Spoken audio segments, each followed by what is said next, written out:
The CBS Radio Mystery Theater presents...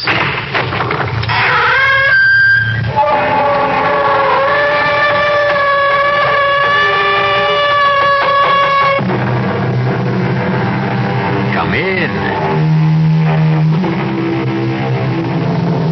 Welcome. I'm E.G. Marshall. Welcome to the world of your own terrifying imagination. It has been said that we are prisoners in a dark closet with small openings that on occasion admit some light. Small wonder that the demons who lurk in the deepest corners are more real to us than the sweet light of reason outside. There is so much evil in our world that light turns naturally to shadow. Even the love of Stephen and Amelia Stampler for their son Michael is converted to suspicion in this dark closet we live in.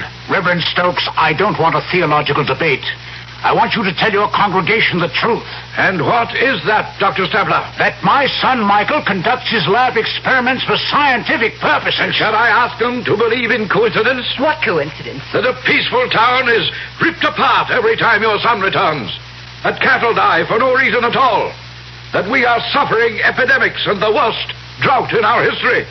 All because of coincidence? Yes. This is the 20th century. What else could it be? Ask your son, Dr. Stampler. Ask your son, Michael, if he's just doing lab experiments.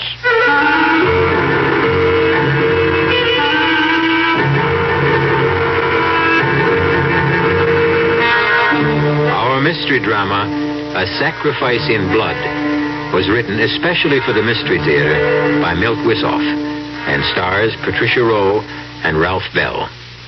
It is sponsored in part by the Kellogg Company, makers of Kellogg's Special K cereal. I'll be back shortly with Act One.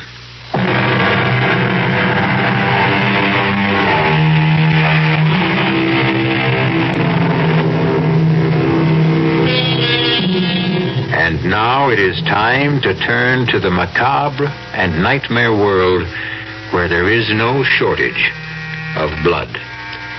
Our tale opens on a pleasant enough note in a fashionable restaurant where Dr. and Mrs. Stampler are celebrating a special occasion. But I promise you, it will end in true Gothic horror. Not another drop, Stephen. I've had my fill, and so have you. I suppose you're right, my dear, but this is really so special. One more dig and the Stamplers hang up their shovels. Oh, not really. But we'll be digging up flower beds and compost heaps instead of ancient grave sites. No regrets? None, my dear. We should have retired years ago. Then why not now? I mean, what can this one dig mean? Well, it will be a fitting climax to our career, Amelia. Perhaps the most significant find of our lifetime. Professor Starulius agrees with me. The last excavations there indicate a pre-Toltec civilization existed that was not completely archaic. A highly sophisticated people. Who worship the devil. Well, why not? Most of us still do. Black masses are held in California. Covens of witches gather in New Mexico. Blood rites take place in the shadows of New York skyscrapers. Oh, nonsense. You've had too much wine. Oh, too much wine, I haven't had enough. Come, Amelia, let's toast the occasion. To a splendid find. To a safe return.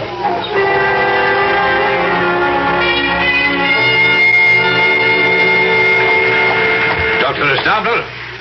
Dr. Stampler? Yes. I am Professor Sarulius. Oh, thank you for meeting us. This is my wife, Amelia. My great pleasure. It's very nice of you. Not at all. Oh, here, let me put your bags in, please. Will you get in? I can't tell you how I've looked forward to meeting you, Professor. Miguel, if you please. And I am honored by the opportunity of working with so eminent a scientist. And I would be delighted to have a nice hot bath and about 3 days of uninterrupted slumber. Oh, planes are almost as uncomfortable after 10 hours of flight as the small donkeys we rode to the Shenandoah site. The Toltecs have always been regarded as the earliest civilization in the Americas. The new finds at Acapulco may show one much heavier steel. You really believe it was a civilization? Almost certainly. Not by our standards, perhaps, but certainly in its day. You shall have the opportunity to see for yourselves. We leave at 5 a.m. Monday morning. But that's 3 days away. Why the delay? There is much preparation, including the paperwork. You shall get some rest, and I will have the pleasure of acting as your host, if you will permit it. Of course. And forgive my impatience.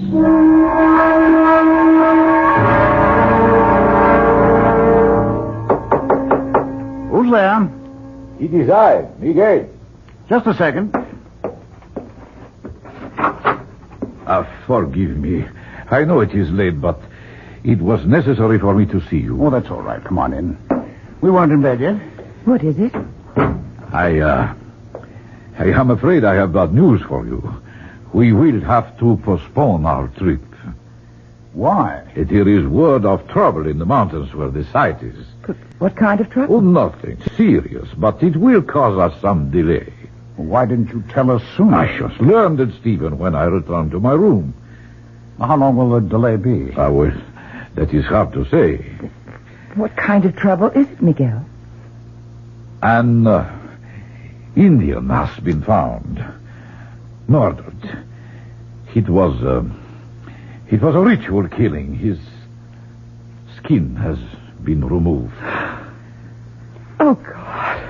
Well, we still get back to the basic question, Miguel. How long will we be delayed? Then you're still bent on going? Well, of course, Amelia. A native killing isn't going to stop me. I've encountered worse on other digs. Well, answer me, Miguel. Perhaps you should forget it, Stephen. Oh, come on, now, both of you. I'm not going to change my plans. If you insist, we will continue, but I must warn you, it will be difficult to assemble a crew. But not impossible. No, not impossible, if we pay enough. There is always someone who will take a risk if the inducement is great enough. I guess you're right, Miguel. See what you can do. Then you'll go along with me? I wouldn't miss it for the world.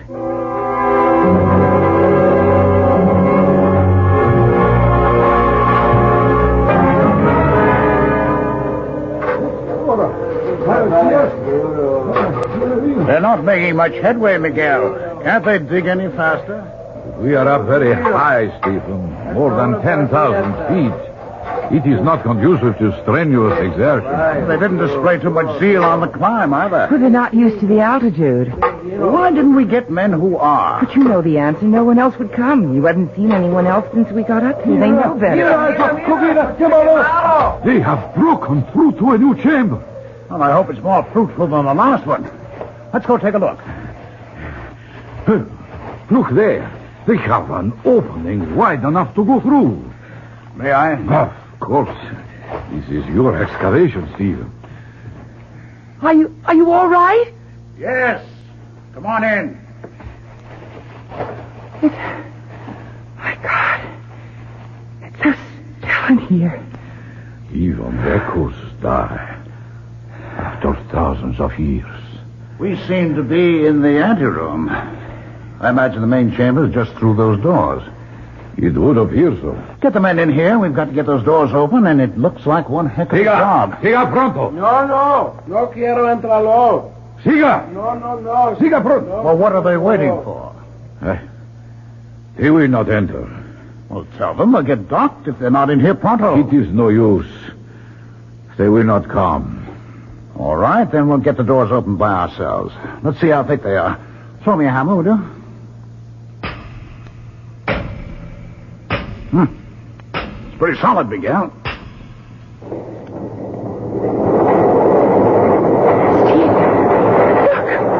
The doors are opening. How? Oh, perhaps Stephen struck some kind of a trigger mechanism by accident. Well, never mind how. It'll save us some sweat, that's all. Stephen, please, be careful. There's something here that makes me... I will go ahead. Not on your life, Miguel. This is one big step I'm going to take. Come on, follow me.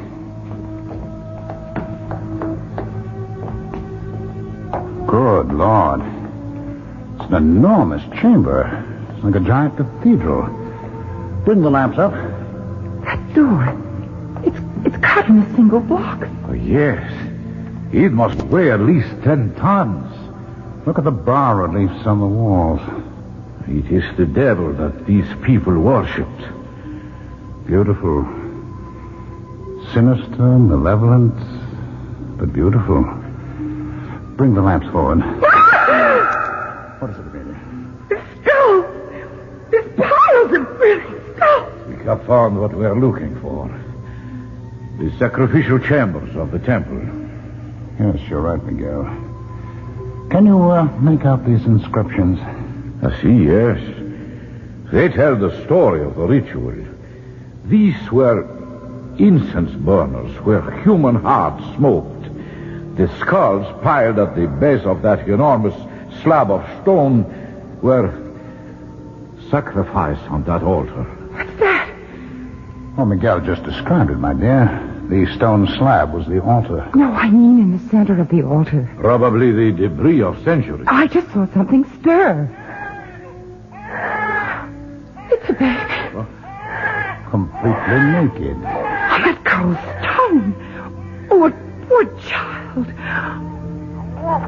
Now. There now. Oh, he's lovely. He's so warm. Well, how could he be warm? It's so cold and damp in here. Well, he must have been left here a few minutes ago. Or perhaps someone left him as a warning to us. Oh, but impossible. There is no other entrance beside the stone doors, not even windows. This was the sacrificial chamber of these ancient people. Well, then how, Miguel? I don't know. And I'm afraid the answer, if we ever find it, will not be pleasant. Well, at least whoever left him had sense enough to leave some protection. There's a woven mat on the altar. See? And that is one of the mysteries that troubles me. What are you saying, Miguel? The fabric the child is lying on. Examine it. Yes. Yes, I see what you mean. It was woven when the temple was new. When a bright star appears in the east and a child is born, there is a season of celebration. But when a child appears on a sacrificial slab of the temple of an ancient people who worship the devil, what will the season bring?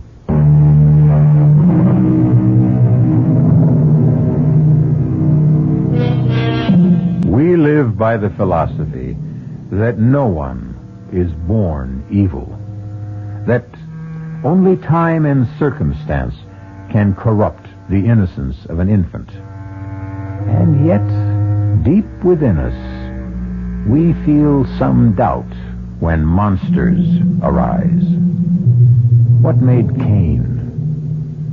Was Adolf Hitler or Jack the Ripper ever a clean slate?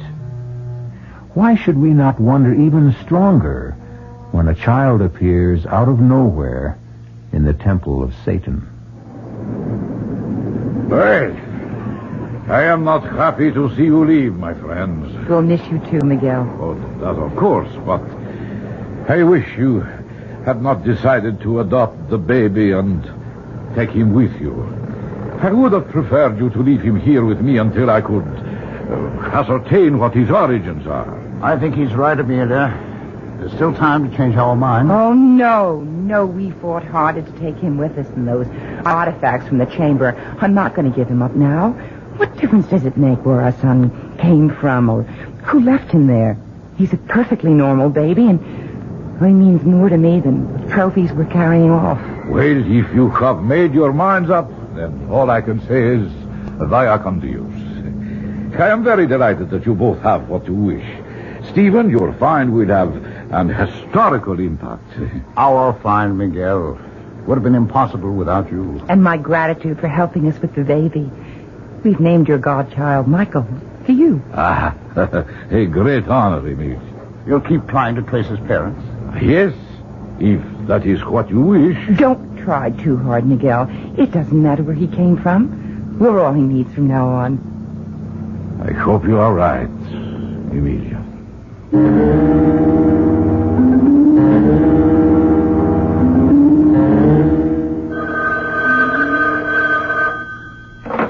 Stamper here.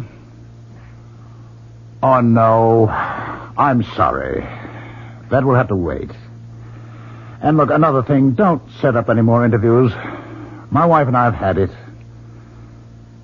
All right, I'll let you know. Right. Don't be so short with Conrad. He's only trying to promote your book. I know he is, Amelia, but we're entitled to some privacy. We've been back home for almost a year now, and I'm sick of interviews and publicity. The people poking around here. Oh, you know you don't mean that. You're positively glowing with success. Yeah.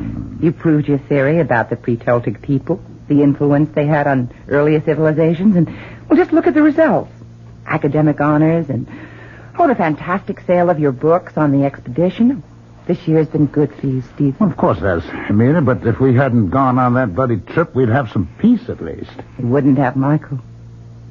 Well, no, you're right, my dear. Oh, he's quite a handful for a kid his age. Only a year old, he's been walking for months. And he's such a good-looking child. He's so well-behaved. Oh, too well-behaved. You know, it's scary. He hardly makes any sounds at all. Oh, count your blessings. Our neighbors envy us so. They want to know how I discipline Michael. He's such an angel. Doesn't need any discipline. Well, maybe he doesn't, but I do. I've got to finish my notes for the lecture tour. Are you sure you won't come with me, Amelia? Well, who'd look after Michael? Well, Karen. She's perfectly capable. Oh, nonsense. I mean, you'll be gone a month, and he needs me. So do I. Oh, don't tell me you're jealous. Oh, no. But I am disturbed. You've got to give a little, Em. Don't try to smother him. It's no good for either of you.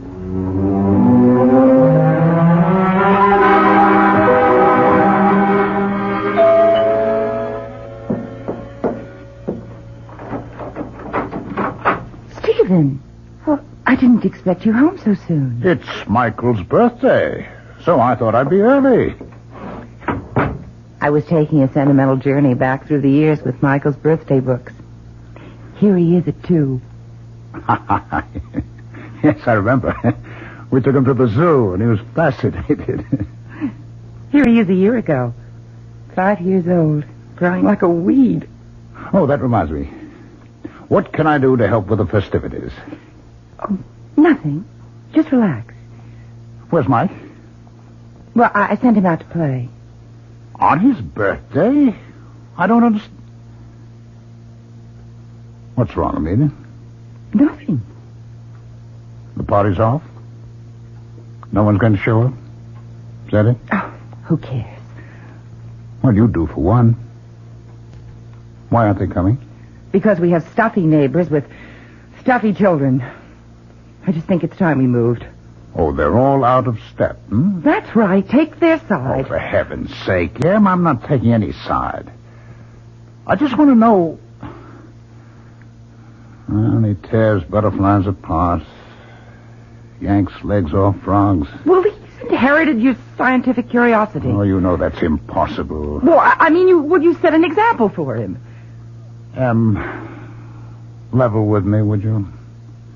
What happened between Michael and the Fielding child? Nothing. I told you. All right, then you don't mind if I call them and straighten this out? You go ahead and call. You'll agree. It's a tempest in a teapot. I'd rather hear it from you, Em. Sarah? This is Stephen Stampler. Well, yes, I know. I read your note. Well, can you tell me why? Michael did what? Are you sure? I see. Yes, I know how you feel. And, thanks for being direct. Bye. Well? I just don't understand. Curiosity. It's simple, childish curiosity. Children try to discover the world around them. They smell, taste, feel. They hurt? Well, yes, sometimes they hurt. Not out of malice. Try to be honest, Em. How would you feel if you were Sarah Fielding? I hope I'd have the good sense to take things in stride. Would you? I can't believe it's you, Amelia. You've lost all sense of objectivity. You've lost all sense of proportion. Are you trying to cast Michael as a monster? I'd like to understand him, but I think I need help. And so does he.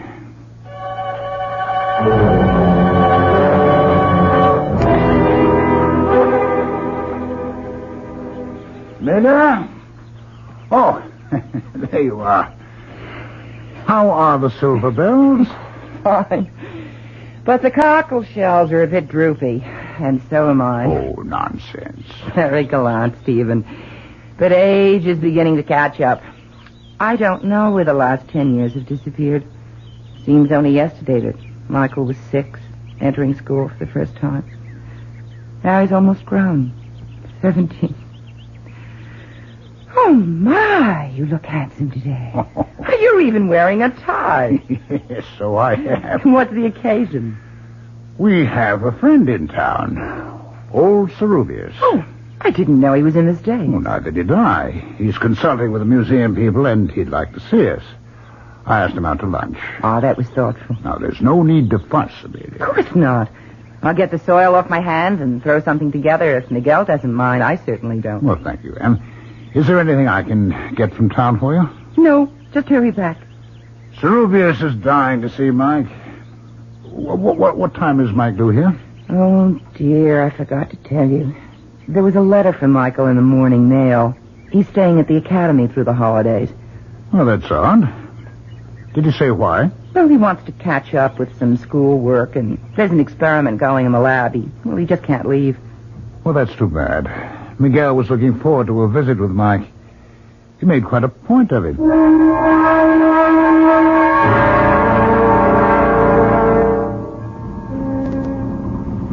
This is quite a machine. It sounds like my coffee grind. It's reliable transportation, Miguel, despite the noise it makes. And how is the boy?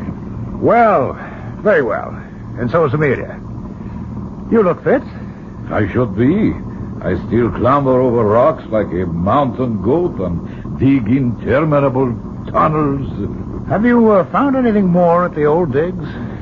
Enough to verify your findings. But one thing we never discovered. No trace of Mike's parents, eh? No. I have shown the pictures you sent me to every man, woman, and child in the region. Nothing. Well, how is he getting on? He seems to like it at the academy. As a matter of fact, things are going so well there, he won't be home for the holidays. I'm sorry. Oh, it's too bad. I must see him. Perhaps I still can. Well, he's not due home until the summer vacation. In that case, Mohammed must go to the mountain. That's quite a trip. Not to see a godchild. Well, here we are. We're here at last. Miguel, how nice to see you again. It is always a pleasure, dear Amelia. Oh, you look more enchanting than ever. No, thank you. You're so good for my ego. I have drinks set on the terrace. Would you like to unpack first? No, I think not. A drink would be fine, and then I must be going. But you just arrived. I prepared lunch. We haven't seen you in years. Too many years. I know, but I may get a chance to stop in before I go home. What made you change your mind? He's going to visit Mike. Aren't you, old friend? Yes, I think so. Oh, he'll be delighted, as we are disappointed. I hope so. It would be nice to feel wanted by a godchild I have not seen since he was an infant. I'm sure he'd love to see you. He keeps asking about you all the time. You can feel flattered, Miguel. You seem to be the only human being he has any interest in. Besides you and Amelia. Of course. That's a strange thing to say. Oh, you must forgive me. I have not been in civilized company for ages. My conversation is a little, how do you say it? Rusty? Exactly. My bones and my speech are undoubtedly growing rusty. That is why I want to see him on this trip. I may never have the opportunity again.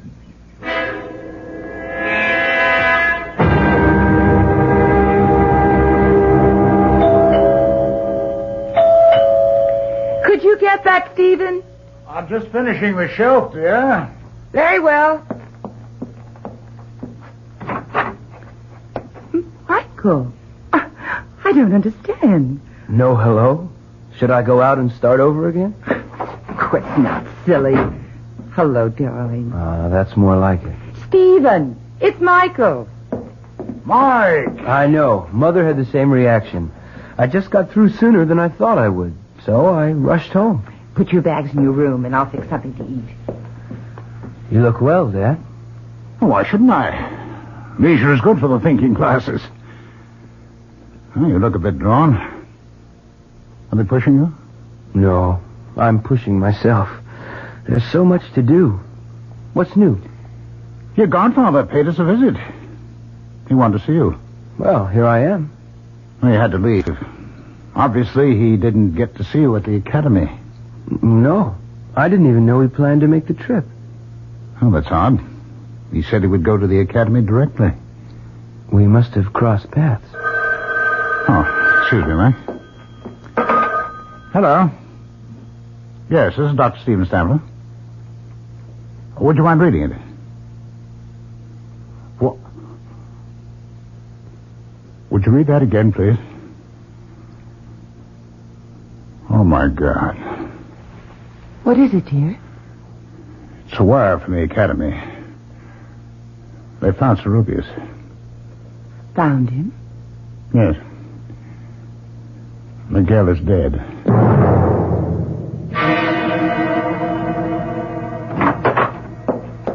Michael? Michael? Are you home? He's out of here, dear. His car's gone. Strange. He seemed under the weather this morning. And he didn't want to attend the funeral. Oh, nonsense. He just wasn't feeling well. You still believe that act after all these years? You know, he's always avoided unpleasantness that way. Well, it was unpleasant, Stephen. An old friend to go that way. All right, Anne. It's all over. What could have done it? You mean who, Anne? No, I don't. Nothing human could have been responsible for Miguel's death. I wonder. You wonder what, Dad? Where did you come from, Michael? You startled me. I was in the garage. My fan belt's loose. I was tightening it. You should have come to the funeral. What for? I never saw Professor Serubius. He was your godfather. You were his namesake. I wasn't feeling so hot anyway. I thought I was coming down with something. How do you feel now? Better, I think. You look healthy enough to me. Well, that doesn't mean a thing. I'll put the tea up, and then it's off to bed with you. She still thinks you're a child, Mike. I know. I want to talk to you, Dad. That's why I came home from school. All right, shoot. I really don't know what I want to do. I think I've had the academy. But you said you liked it there. You're doing well. I know, but I can't make the scene there anymore. Too much work? No, not really. I'm just not on to some of the stuff I've got to handle there. The creeps in Fairmount are still living in the 17th century. They'd have witch burning if the law didn't forbid it. What's that got to do with you? Well, some of my experiments have got them on the warpath. I thought you were working in the physical sciences. Well, not exactly. I've been going beyond that. Like what? Well, for one thing, ESP. You've always felt I had it. Well, that's not considered supernatural today. Yeah, I know, but the townies think it is. Well, that's all the fuss I think you should stay on. It never pays to bow down to ignorance. I'm glad you see it that way, Dad. Oh, but there's more, isn't there, huh? What do you know about my people? Where I come from?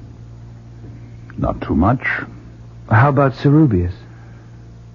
Well, he thought he was on to something. He was on his way to talk to you about it. Too bad we missed each other. Did you? Well, of course. I told you I was on my way back here when I heard... That's not exactly what happened, Mike. He called me from the airport when he landed.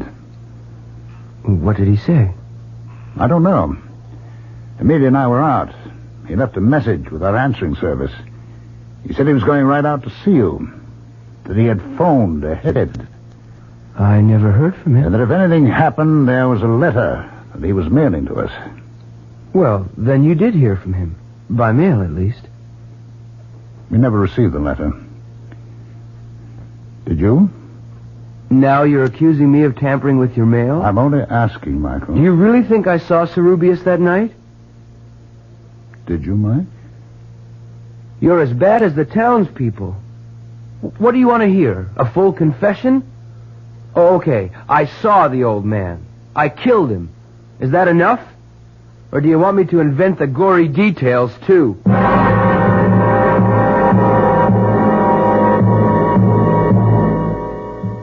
Fear can be a force for good or evil. It can keep us from harm, or it can be a malignancy that feeds on darkness and ignorance. Is Mike a victim of rumor and coincidence, or is he truly evil?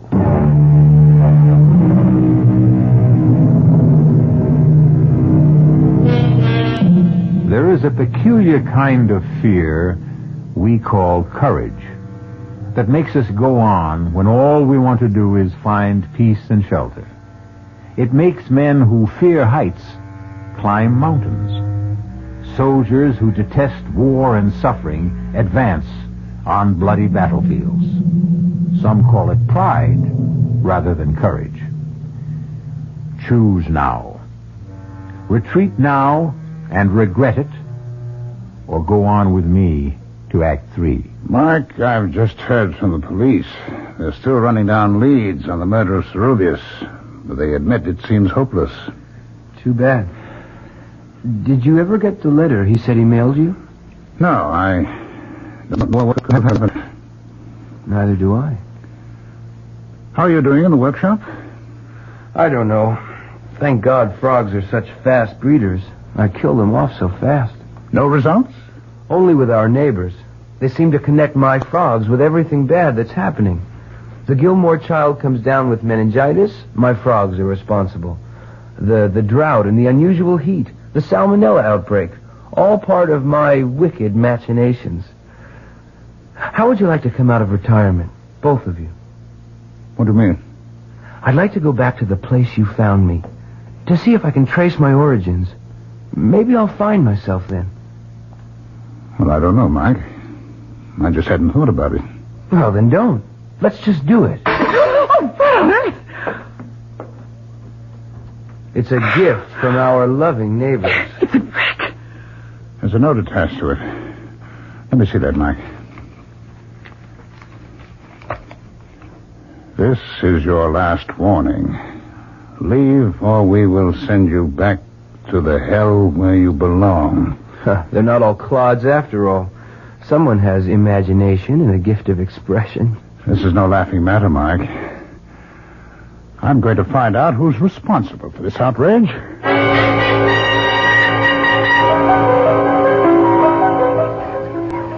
Dr. Stanford, delighted to see you. I think we can do without the formalities, Reverend Stokes. I just want some answers. Yes, so do I. I haven't seen you in church for quite a while. You're very fortunate I didn't attend last week.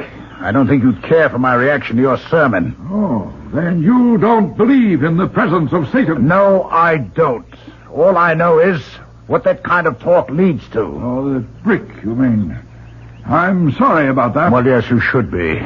You've got these farmers half insane with your superstitious prattle. Some say that about religion. I wonder why. All right, let's not get sidetracked, Reverend Stokes. I don't want a theological debate. I want you to tell your congregation the truth. And what is that, Dr. Stanford? That my son Mike raises frogs for his lab experiments. Shall I tell them to believe in coincidence? What coincidence? That a peaceful town is ripped apart every time your son returns. That cattle die for no reason at all. That we are suffering epidemics and the worst drought in our history. All because of coincidence? Yes, you tell them that this is the 20th century. What else could it be? Ask your son, Dr. Stampler. Ask him if he's just doing lab experiments. I told you, Dad, I'm going back where you found me, with or without you. Mike, that is foolish. Cerubius excavated for years but found nothing. What makes you think you can? Because I was born to it and Cerubius was not. He was contaminated by Spanish blood. My lines are pure. I need to find my way to another world. Will you come with me? You're not serious, Mike. I've got to go, Mother. I thought you'd understand. Well, I do. I just want you to think things through a little longer. Go back to school. Just finish this semester, and then we'll all go back. I promise you. That makes sense, Mike. It's only a few months. What do you say? Okay. But I won't let you stall me past then. I think my word is good enough. It is, Dad. Then, that's settled. Now, why don't you take Dad out for a walk? This room needs cleaning and airing.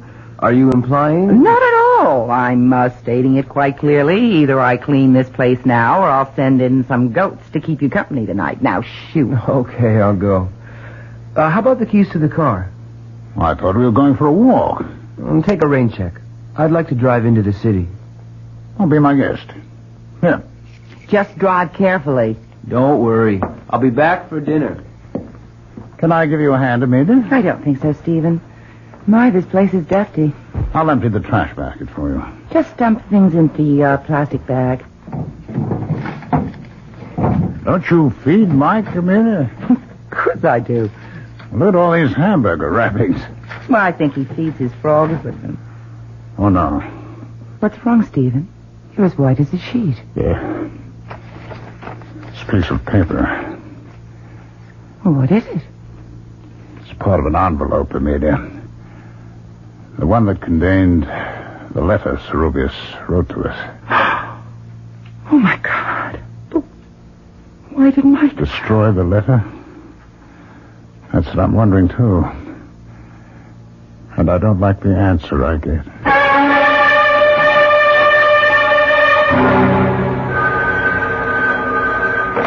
Hello. Yes, this is Dr. Stapler. He what? Can't be. We'll be right over. Yes, but I want to see my son. What is it, Stephen? What? Stokes. I don't want to see him. I want to see my son. Hello. Hello. He hung up. Well, what happened? Mike.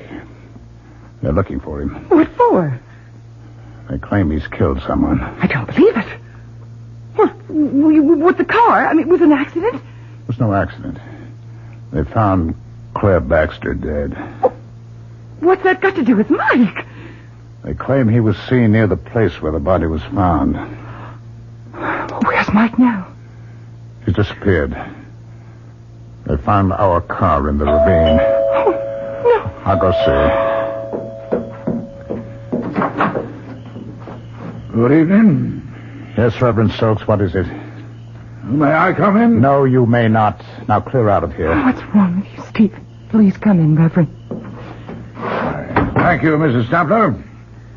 I know it's painful, but I must talk to you. What is there to talk about? Your son. I tried to reach you before with facts, but you wouldn't listen. Well, why should I? Of all these silly nonsense... No nonsense this time, I'm afraid. Your son has committed murder. Just because he was seen near where the girl was found, I'll bet half the no town would have one been else in town would kill the way Claire was slaughtered. Please, I don't want to hear any more. Then we just sit quietly and wait. For what? For your son to return. And then what? Then we'll do what must be done. You won't wait here. Now be sensible. There are men just beyond this door. I would prefer to do this as reasonably as possible. Do what? Just ask him a few questions, Mrs. Sampler. Now, please let me handle this. Or would you prefer mob violence? Ask your questions, Stokes. I'm here. Run, Mike. Save yourself. Not yet. I've got a score to settle with old Nosy. Sit down, Michael. It's all over for you. For you, meddler. No, Asmodeus, your time has come. Asmodeus? Asmodeus, Satan, whatever you call yourself. Sit down and answer my questions. I've changed my mind. I'll answer your questions if you catch me. Stop him, Stephen. Please don't let him go. No, Amelia, don't worry. Stokes will never get him. Neither will that mob. He's on his way back. Back where? Where we found him, Amelia. In the sacrificial chamber. Zerubius said someday Mike would return.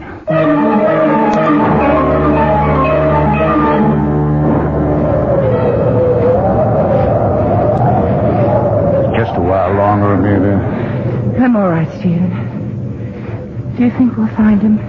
He wanted so badly to find his way back. He must be here. I'm glad he got away from them all. I'm not so sure about that. I pieced together Zerubius' letter from the scraps in the wastebasket. It explains a great deal. Michael was not just an ordinary Indian child abandoned by his parents. The tribes have a legend about the pure-born son of kings who is sacrificed for his people. Do you think Michael? I don't know, Amelia. I don't know what to believe anymore. There's a light in the chamber ahead. I know. Hold this lantern, Amelia. Hold it high. Don't come any closer. Michael! Oh, thank God we found you. Where are you, Mike? Boy, we believe in you. We trust you. Stay where you are. Do as I tell you. We want to help you. Then leave. That's the best you can do for me. You kept me from my destiny when you took me from this tomb. Let me fulfill it now. We love you, Michael. Please save yourself. Hold the lantern higher, Amelia. What is it? There's a child, Em. There's a baby on the altar where we found Mike. It's Michael. Oh, my God. It's Michael. It can't be. Yes, I remember every detail. Stay back. Stay back, Amelia. Don't come any closer. It's a child on the altar. It's Mike. Someone or something is standing over it. Oh, no. I can't believe it. The child's up. Oh, God, no. Michael. Oh, Michael.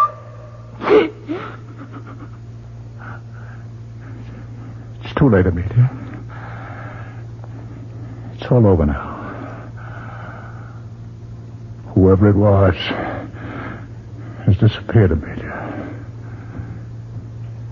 He's gone. A child is born, becomes a man, then dies. The natural order of things. No one can upset it. But not in the case of Michael Stampler, or whatever his true name was. He was plucked out of antiquity by accident and returned there by desire. Our cast included Patricia Rowe, Ralph Bell, Don Scardino, and Ian Martin. The entire production was under the direction of Himan Brown.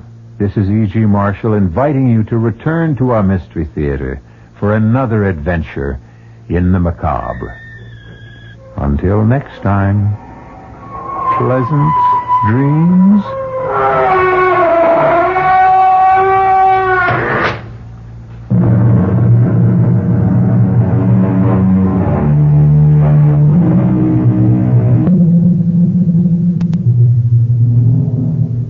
The preceding Mystery Theater program was furnished by the CBS Radio Network.